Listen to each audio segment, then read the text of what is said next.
Hello বন্ধুরা, নুরতাস daily ব্লগে তোমাদেরকে স্বাগত। আজকে বানাবো নারকেল নাড়ুর রেসিপি। তার জন্য প্রথমে 5টা নারকেল ভেঙে নিয়েছি। এরপরে একটা কুড়ুনির সাহায্যে নারকেলগুলো ভালো করে কুড়িয়ে নেব।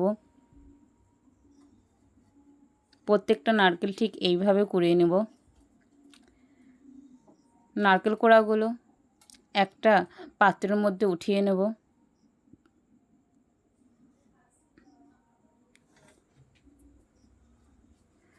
সবগুলো নারকেল কোড়া হয়ে গেছে। এরপরে নারকেল কোড়াতে একটা ভাজা মশলা ব্যবহার করব। তার জন্য একটা কড়াইয়ের মধ্যে মৌরি, 5টা এলাচ, 3 টুকরো দারচিনি ভেজে নেব। ভাজা হয়ে গেছে। মশলাটা একটা প্লেটের মধ্যে তুলে নিয়েছি। এরপরে একটা শিলবাটার মধ্যে গুঁড়ো করে নেব। এই মশলাটা ব্যবহার করলে নারকেলের নাড়ুর স্বাদটা বেড়ে যায়, ফ্লেভারটা সুন্দর হয়। মশলাটা গুঁড়ো করা হয়ে গেছে, একটা প্লেটের মধ্যে উঠিয়ে নেব। এরপরে একটা পাতিলার মধ্যে নারকেল কোড়াগুলো ঢেলে নেব। সবগুলো নারকেল কোড়া ঢালা হয়ে গেছে। এরপরে আমি চিনি দিয়ে দেব। এখানে 5টা নারকেলের জন্য 1 কিলো মতো চিনি নিয়েছি আমি।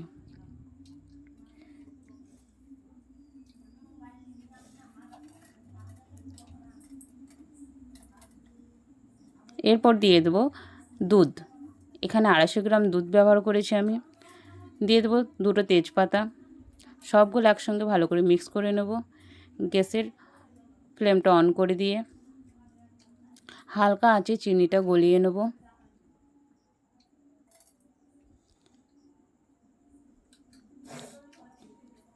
নাড়াচাড়া করে চিনিটা গলে গেছে।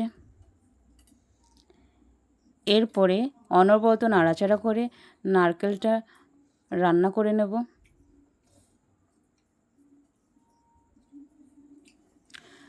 নারকেলটা 50% রান্না হয়ে গেছে। এরপরে ভেজে রাখা মশলাটা দিয়ে দেব।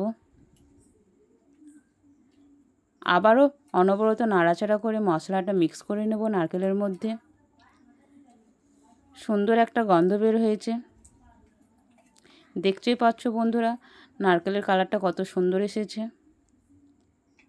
নারকেল নাড়ু করার জন্য পুরটা প্রায় রেডি হয়ে এসেছে। আর একটু নাড়াচাড়া করে গ্যাসের ফ্লেমটা অফ করে দেব। এরপরে গরম গরম নারকেলের পুরটা একটা থালার মধ্যে উঠিয়ে নেব। অতিরিক্ত গরম বলে হাত দিয়ে করতে পারছিলাম না, তাই চামচের সাহায্যে করার চেষ্টা করছিলাম। এরপরে হাতের সাহায্যে নারকেলের নাড়ুগুলো গোল গোল করে নেব। দেখুন বন্ধুরা, নারকেলের নাড়ু প্রায় রেডি হয়ে গেছে। তোমরাও বাড়িতে ট্রাই করে দেখবে এইভাবে। অবশ্যই খেতে খুব ভালো লাগবে। আমার ভিডিওটা যদি ভালো লেগে থাকে অবশ্যই চ্যানেলটিকে সাবস্ক্রাইব করবে, পাশে থাকা বেল আইকনটি প্রেস করবে আরও নতুন নতুন ভিডিও পেতে। ওকে বন্ধুরা, ভালো থাকো। বাই।